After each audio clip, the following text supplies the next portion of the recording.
In episode 99, titled IDS versus IPS, Detection versus Prevention and Tuning Trade-offs, we frame intrusion detection systems and intrusion prevention systems as a choice between visibility and blocking, because the technical difference is really an operational decision about risk.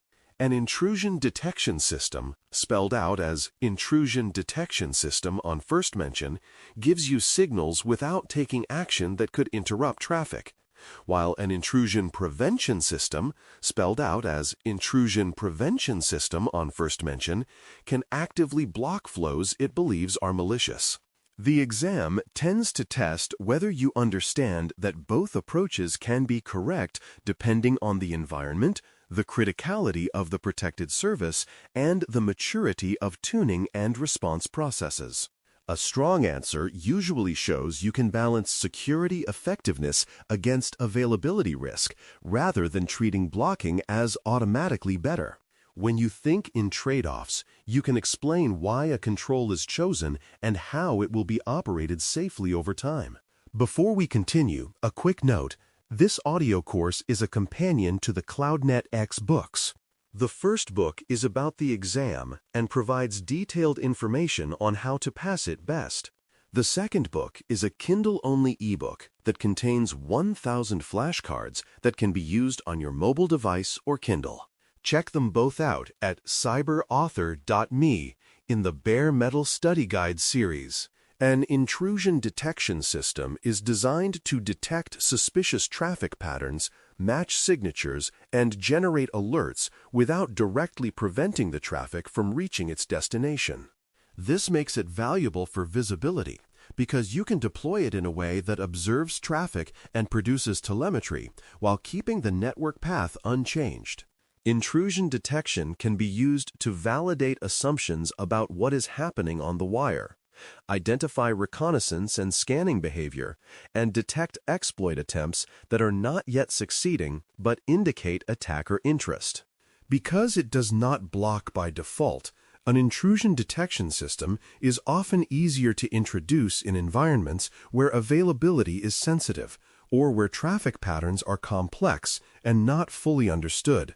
The exam often expects you to recognize that detection has value even when it does not stop the first packet, because early awareness supports containment and improvement. A well-tuned intrusion detection system can also serve as a staging ground, where you learn which signatures are relevant and which produce noise before you ever consider blocking. An intrusion prevention system uses signatures or behavior rules to block traffic in real time, which means it sits in a position where it can interrupt flows that match its detection logic. Blocking can happen by dropping packets, terminating sessions, or otherwise preventing the exploit attempt from reaching the target, and that can reduce the chance of compromise when the rules are accurate. Intrusion prevention systems are attractive because they can stop known exploit patterns quickly, especially for commodity attacks that use widely recognized payloads and scanning behavior. The trade-off is that the system is now in the data path, and its errors become outages, so the quality of tuning and the clarity of rollback procedures become critical. The exam often pushes you to recognize that prevention is powerful but operationally risky, because false positives can block legitimate business traffic and create self-inflicted denial conditions. When you treat an intrusion prevention system as an enforcement point that must be engineered and governed, you are aligned with the practical exam framing. Choosing intrusion detection is often appropriate when false positives could harm availability, because a missed alert is usually less immediately damaging than a blocked transaction in high criticality flows.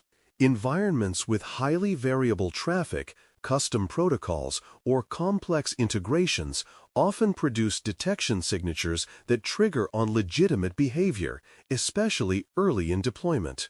In those cases, intrusion detection provides the safest way to gain visibility and build confidence, because you can monitor patterns, adjust rules, and validate signals without risking disruption. Intrusion detection is also appropriate when the organization's response processes are still maturing, because it is better to have a reliable stream of actionable alerts than to deploy blocking without the ability to handle the consequences of mistakes. The exam expects you to weigh the cost of false positives against the benefit of immediate prevention, and in many business-critical environments, the safe initial answer is detection first. Over time, detection can guide where selective prevention is justified. Choosing intrusion prevention is appropriate when preventing exploitation outweighs disruption risk, which often occurs at high-risk entry points where attacks are frequent and the protected assets are high value.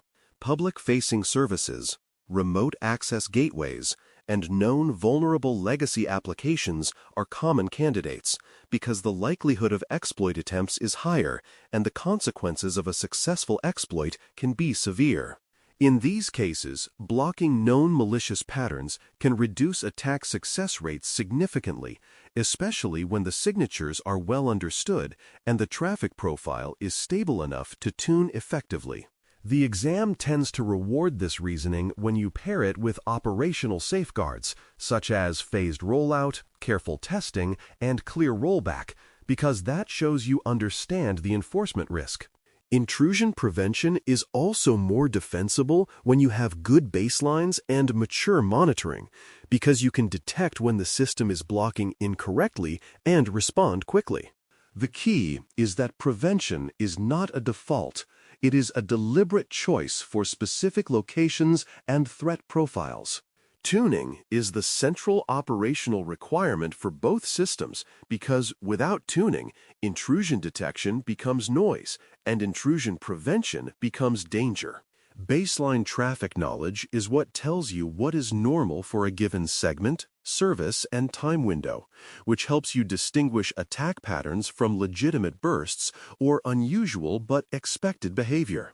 Tuning involves enabling relevant signatures, suppressing or refining noisy ones, and creating exceptions that are narrow and documented rather than broad and permanent. For intrusion detection, tuning determines whether alerts are actionable, and if alerts are not actionable, responders will ignore them, which defeats the purpose.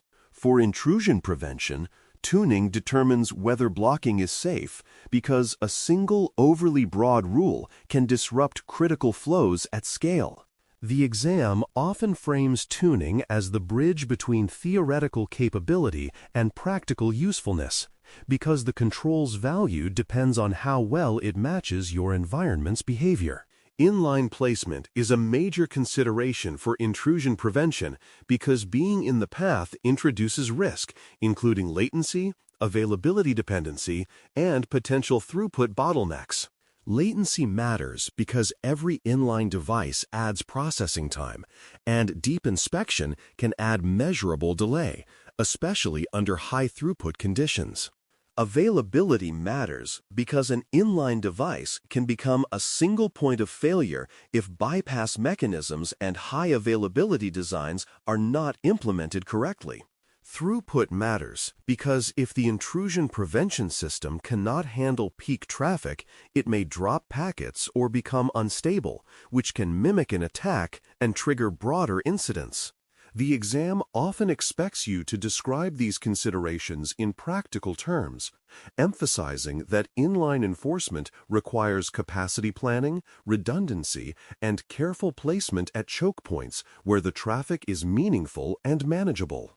When you can explain the inline risks, you show you understand why prevention must be deployed thoughtfully rather than everywhere. A scenario illustrates the controlled use of intrusion prevention, so consider enabling intrusion prevention at the edge for known exploit attempts against a public-facing service. The environment sees repeated scanning and exploit probes that match well-known signatures, and the organization wants to reduce the chance that an unpatched flaw is exploited before remediation completes. In this case, using intrusion prevention to block specific exploit payloads and obvious scanning patterns can provide immediate risk reduction while patching and hardening are underway. The key is that the rules should be targeted, based on evidence of real attack traffic and tested against normal request patterns to minimize false positives.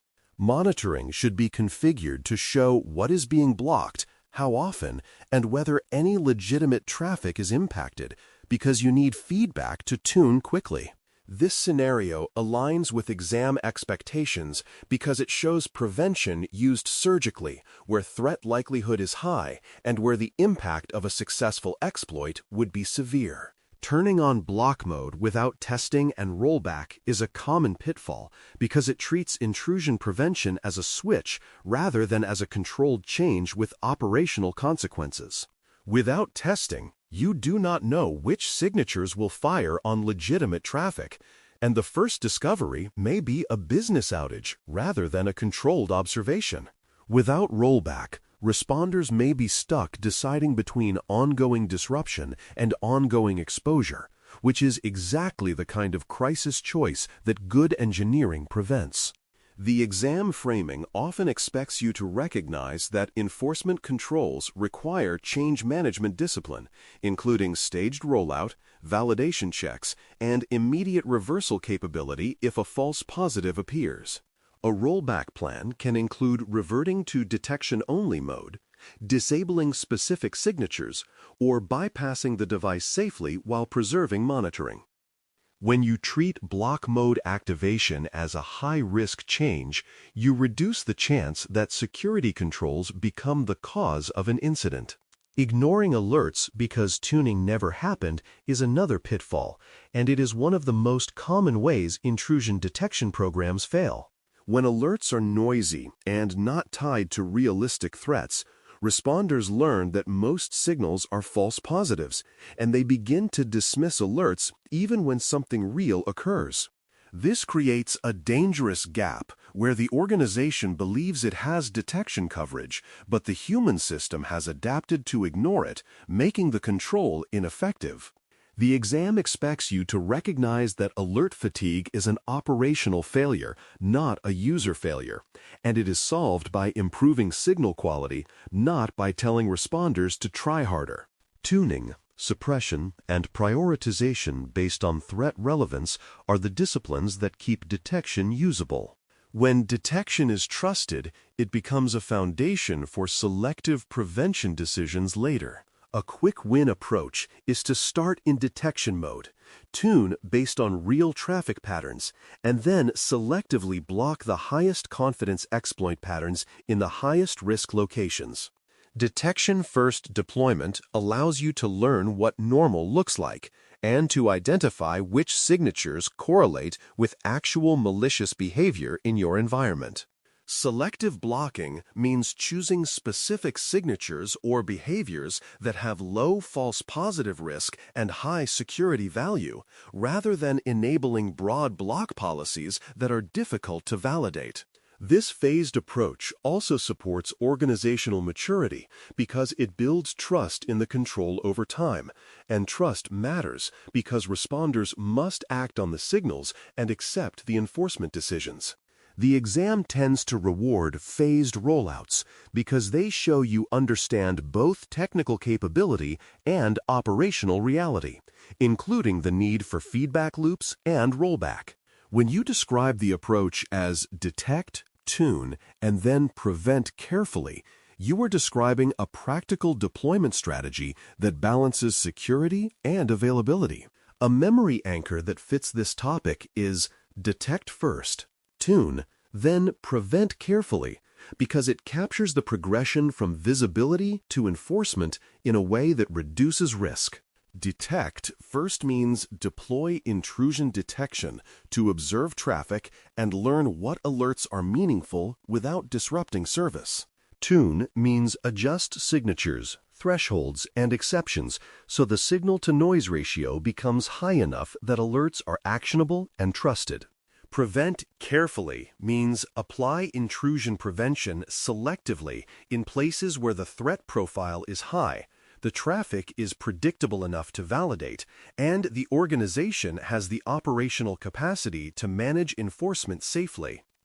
This anchor also helps answer exam questions that ask which mode to choose, because the safest and most defensible answer often includes a phased rollout, unless the scenario clearly demands immediate blocking.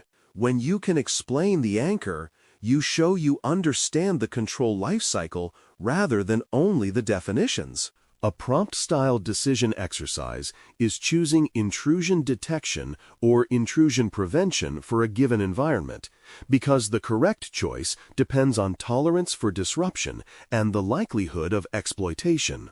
In a highly sensitive environment where any false positive would cause unacceptable downtime, intrusion detection is the safer choice while tuning and baselines are established. In an environment facing constant known exploit attempts at a public edge, where the protected service is critical and signatures are high confidence, intrusion prevention may be justified to reduce exploitation risk immediately. In a complex internal environment with many custom applications and unpredictable traffic, intrusion detection can provide visibility and guide segmentation and hardening without injecting inline risk. In a stable, well-understood segment protecting a legacy service with known vulnerabilities, selective intrusion prevention rules can be applied with careful testing and clear rollback. This exercise reinforces that the exam is testing your ability to balance availability risk against security benefit, not your preference for one technology. Episode 99 concludes with the central trade-off. Intrusion detection systems prioritize visibility and learning with low disruption risk, while intrusion prevention systems prioritize blocking at the cost of inline risk, tuning complexity, and potential availability impact. The right choice depends on threat likelihood, service criticality, tolerance for false positives, and the maturity of monitoring and response processes. Tuning and baselining are non-negotiable because they determine whether detection is trusted and whether prevention is safe. And inline placement adds latency and failure considerations that must be engineered. The tuning plan narration rehearsal is to describe how you would deploy detection first, measure alert quality, adjust rules based on real traffic, and then decide which specific signatures or behaviors should move into selective block mode at a defined choke point. When you can narrate that plan coherently, you are demonstrating exam-ready understanding of both the technical distinction and the operational realities that make the distinction matter. With that mindset, intrusion detection and intrusion prevention become deliberate tools in a managed defense strategy rather than risky switches flipped in a hurry. Thanks for listening. For more audio courses, daily newsletters, and more, please visit baremetalcyber.com.